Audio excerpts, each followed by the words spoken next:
고려 왕비실록. 아들들이 왕위에 오르지만 무인시대를 정면으로 맞이한 공예왕후. 공예왕후는 본관이 정안이며 출생지는 전라도 장흥군 관산읍 옥당리인데 문화시중을 지낸 정안공 임원후와 진안국대 부인 이씨의 딸입니다. 인종과 의종, 대령후, 왕경, 원경국사충이 명종, 신종, 승경공주, 덕령공주, 창락공주, 영화공주의 5남 4녀를 보았고 고려 21대 왕, 희종 22대 왕 강종의 할머니가 됩니다. 고려사에 따르면 공예왕후가 태어나던 날 밤 외조 부인 문화시중 이의가 큰 황색 깃발의 꼬리가 고려 본궐의 정전인 성경전을 감싸고 도는 꿈을 꾸자 외손녀가 왕후가 될 것이라 예언했다고 합니다. 고려사 권팔 18 열전 권제1 후비 인종 후비 공예태후 임씨 임원후의 딸에게 국모가 되는 상서로운 조짐이 나타나다. 공예태후 임씨는 중서령 임원후의 딸이자 문화시중 이의의 외손녀이다. 비가 태어나던 날 저녁에 이의가 꿈에서 노란색 큰 깃발이 자기 집 중문에 세워져 있는데 깃발의 꼬리가 선경전의 치미에 휘감겨 나부끼는 것을 보았다. 비가 탄생하자 이의는 기이하게 여기며 사랑하면서 이르기를 이 딸아이는 뒷날 마땅히 성경전에서 논일 것이다라고 하였다. 계례를 할 때가 되자 평장사 김인규의 아들 김지효에게 시집가게 되었는데 혼이 나는 날 저녁에 김지효가 문에 이르자 비가 갑자기 아프더니 거의 죽을 지경이 되었다. 이에 신랑에게 사죄하며 돌려보내고 점쟁이더러 병을 점치게 하였더니 이르기를 근심하지 마소서. 이 따님의 귀함은 말할 수 없을 정도니 반드시 국모가 되실 겁니다라고 하였다. 이때 이자겸이 이미 두 딸을 임금에게 드렸는데 그 말을 듣고 미워하여 곧 왕에게 아뢰어 임원후를 편적하여 개성부사로 삼았다. 한해 남짓진하고 개성부의 관리가 태수청사의 대들보가 갈라져 큰 구멍이 만들어지고 황룡이 구멍으로부터 나오는 꿈을 꾸었다. 다음날 아침에 그 관리가 조복을 갖추어 입고 임원후를 찾아가 그 꿈을 다 말하고 하려하여 말하기를 사군의 댁에 반드시 특별한 경사가 있을 터이니 공께서는 알아두십시오라고 하였다. 인종이 일찍이 꿈에서 들깨 5대와 해바라기 3대를 얻고 이를 척준경에게 말하였더니 척준경이 대답하여 말하기를 들깨라는 것은 이민이 임시성을 후비로 맞아들일 조짐이며 그 수가 5인 것은 따서 성자를 낳을 상서입니다. 해바라기의 황이란 것은 황인이 황왕의 황과 같고 규라는 것은 규인이 도규의 규와 같습니다. 이른바 황규란 것은 황왕이 올바른 도리를 붙잡고 나라를 다스릴 상서이며 그 수가 3인 것은 5 아들 중 3 아들이 나라를 다스릴 조짐입니다라고 하였다. 본래 문종의 왕후를 배출했던 명문가인 경주 김씨 김인규의 아들 김지효와 혼인할 예정이었으나 혼인하는 날 저녁에 김지효가 문에 이르자 공예왕후가 갑자기 아파 죽을 지경이 되어 혼사가 무산되었습니다. 이에 따라 병세가 걱정이 되었던 부친 임원후가 점을 치니 그녀의 귀함은 말할 수 없을 정도니 반드시 국모가 될 것이라는 점괘가 나왔다고 합니다. 기록의 면면을 따져보면 병으로 혼사가 무사된 뒤 점을 쳤다는 이야기로 두루뭉술하게 써있지만 사실상 정략적으로 왕후의 자리를 노리고 있었다고 볼 수 있습니다. 임원후의 부친인 이민은 정의품 문화시랑 평장사까지 올랐기에 정안임씨도 충분히 왕후를 배출할 수 있는 가문이기도 해서 이자겸이 임원후를 개성부사로 좌천시키는 등 견제했다는 기록이 있습니다. 그러나 이자겸은 권력을 넘어 임금의 자리를 노리고 이자겸의 난을 일으켰으나 곧바로 진압당한 탓에 실각해 인종은 이모이기도 한 이자겸의 2 딸을 폐비시키고 1126년 공예왕후와 혼인해 길몽은 현실이 됩니다. 마침 인종도 꿈을 꾸자 이에 대해 척준경은 장차 임시성의 후비를 드릴 것이며 왕자는 5명을 얻을 것이고 그중 3명이 왕위에 오를 것이라는 꿈풀이를 했는데 이 내용이 맞아떨어진 것입니다. 그래서 한편으로는 척준경이 단순히 꿈풀이를 해준 것이 아니라 공예왕후를 드리는 과정에서 척준경이 직간접적으로 개입했음을 암시한다는 주장도 있습니다. 처음에는 연덕궁주로 불리다가 혼례한 지 10개월 만에 훗날 의종에 오르는 장자를 출산하고 1129년에 정식으로 왕비로 책봉되었습니다. 고려사 권팔 18 열전 권제1 후비 인종 후비 공예태후 임씨 임원후의 딸이 인종과 혼인하여 왕자를 낳고 왕비로 책봉되다. 왕이 이미 이자겸의 2 딸을 내보내고 인종 4년의 임씨를 뽑아 궁으로 들여 연덕궁주라 불렀다.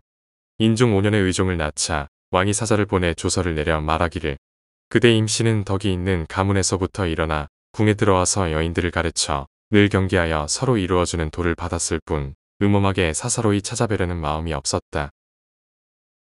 순진한 맏아들을 얻어 사간의 길몽을 도왔으니 이에 가까운 신하에게 명하여 좋은 하사품을 내린다라고 하고 은그릇과 채색 비단, 배와 곡식, 안장 딸린 말을 하사하였다.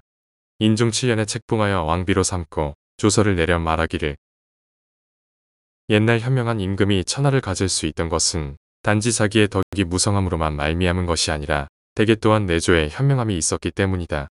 짐이 외람되게 천명을 이어받아서 나라의 기틀을 물려받아 지켰고 임금이 집안을 이룩한 것은 인륜의 대의를 소중히 여긴 것이며 하늘이 짝을 지어준 것은 마땅히 군자에게 좋은 배필을 주려는 것이다.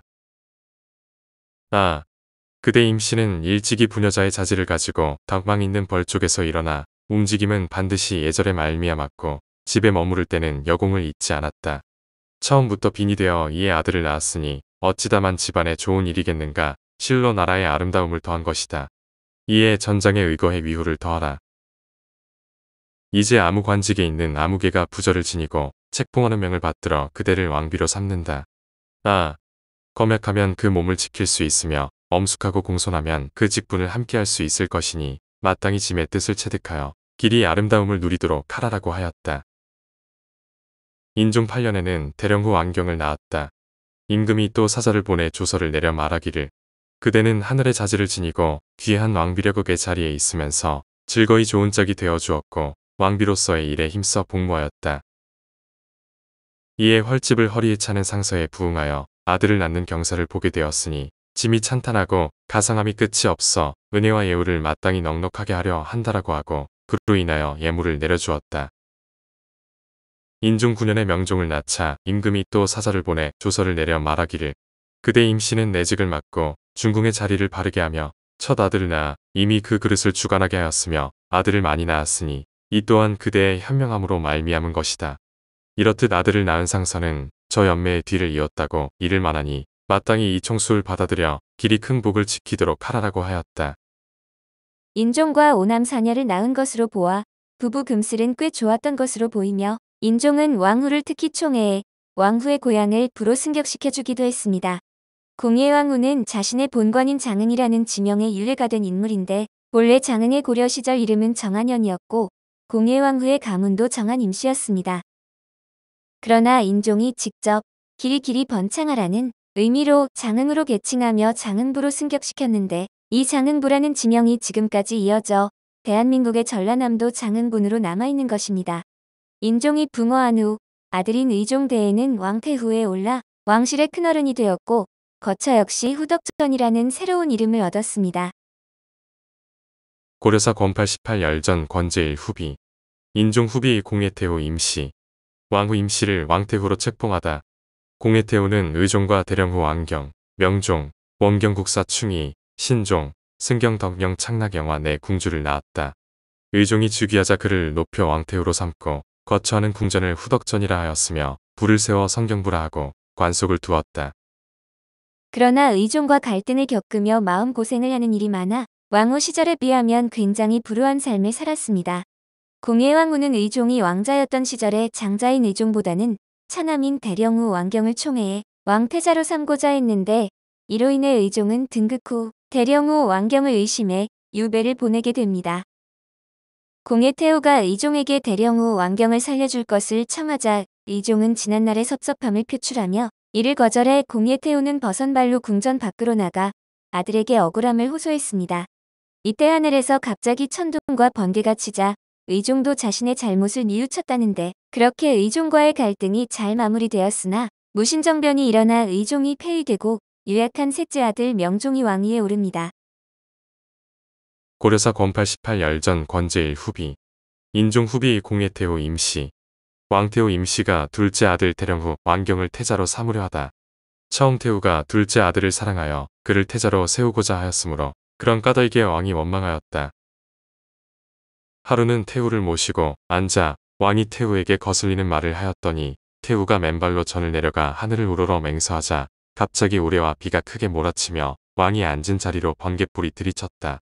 왕이 놀라고 두려워하여 몸을 구부려 태후의 옷 아래로 들어갔는데 잠시 뒤 궁전 기둥에 벼락이 내리쳤다. 왕이 크게 뉘우치고 깨달아 드디어 모자의 사이도 처음과 같이 되었다.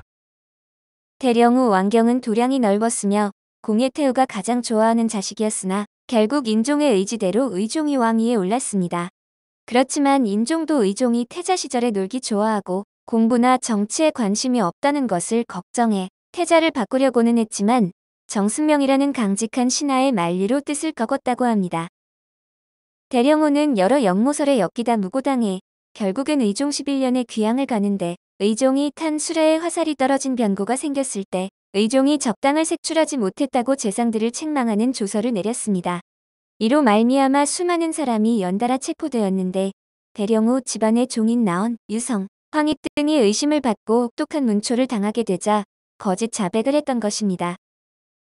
왕경의 죽음은 알 수 없는데 드라마 무인시대에서는 이의방이 의종 대신 그를 세우려다 대령후가 승계되면 바른 정치를 할까 두려워 대령후를 살해하는 것으로 그려지지만 실제로는 그 이전에 죽었을 것으로 여겨집니다.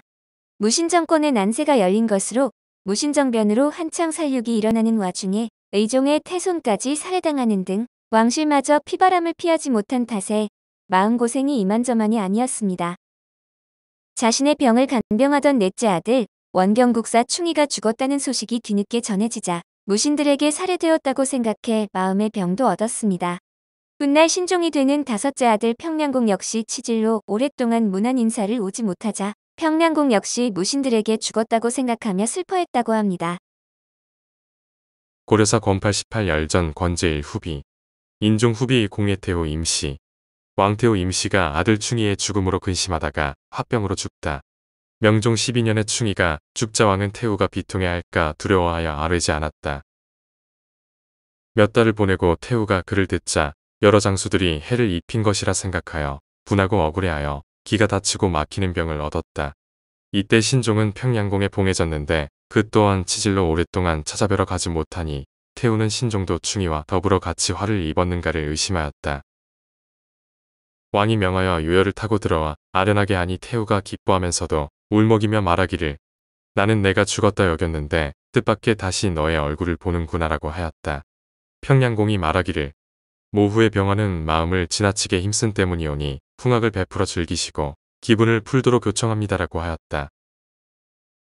이에 음악을 연주하고 왕과 평양공이 더불어 술잔을 올려 장수를 빌고 즐겁게 하자 기운이 조금 내려갔으나 오래지 않아 다시 병이 도저 흥사하니 나이 75세였다. 술릉에 장사하고 시호를 올려 공예태후라 하였다. 충이는 출가한 왕자로 법명이 충이로 원경국사로 추존되는데 꽤 막장인 것이 명종 10년에 어머니의 병을 치료하려 궁에 들어와서는 궁녀, 공주와 문란한 관계를 가졌습니다. 이에 우사간 최선이 글을 올려 그를 대궐에서 내칠 것을 요청했으나 왕은 형제를 이간질한다 판단하고 도리어 최선을 파면시켰습니다.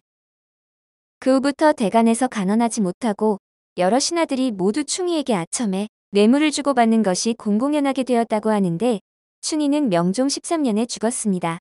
이외에 공예태후의 친가 사람들도 핍박을 받았는데 특히 이이방의 형 이준희가 귀법사에 난 직후 이이방에게 세 가지의 잘못이 있다며 꾸짖을 때 언급했던 것 중 하나가 공예태후의 여동생을 겁간한 것이라고 합니다. 그래도 여동생을 제외한 남자 형제들은 가문의 후광도 있거니와 다들 성품이 올곧고 무신들의 심기를 거스르지 않은 덕분에 비교적 순탄하게 관직 생활을 한 것으로 보입니다. 태후가 된 뒤로 마음고생을 심하게 하던 공예태후는 명종 13년인 1183년 75세의 나이로 결국 세상을 떠났고 술릉에 안장되었습니다. 고려사 예지 기록에 의하면 명종은 어머니의 죽음을 크게 슬퍼하며 직접 별궁에 빈소를 차렸고 별궁에서 공예태후의 원찰까지 직접 걸어갔다고 합니다. 명종은 제궁을 실을 가마를 보내고 공예왕후의 장례식을 인예태후의 전례에 따라 국왕의 장례식과 동등하게 했습니다. 공예태후의 장례식이 끝나지 않았을 때 금나라에서 사신을 보내왔는데 당시 금나라는 고려의 상국이라 풍악을 울려 웅장하게 맞이해 주기를 요구했지만 고려는 허락하지 않고 조용한 분위기에서 그들을 맞이했습니다. 고려사 권팔 18 열전 권제일 후비. 인종 후비 공예태후 임시. 금에서 사신이 와서 공예태후 임시의 제사를 참관하고 제문을 올리다.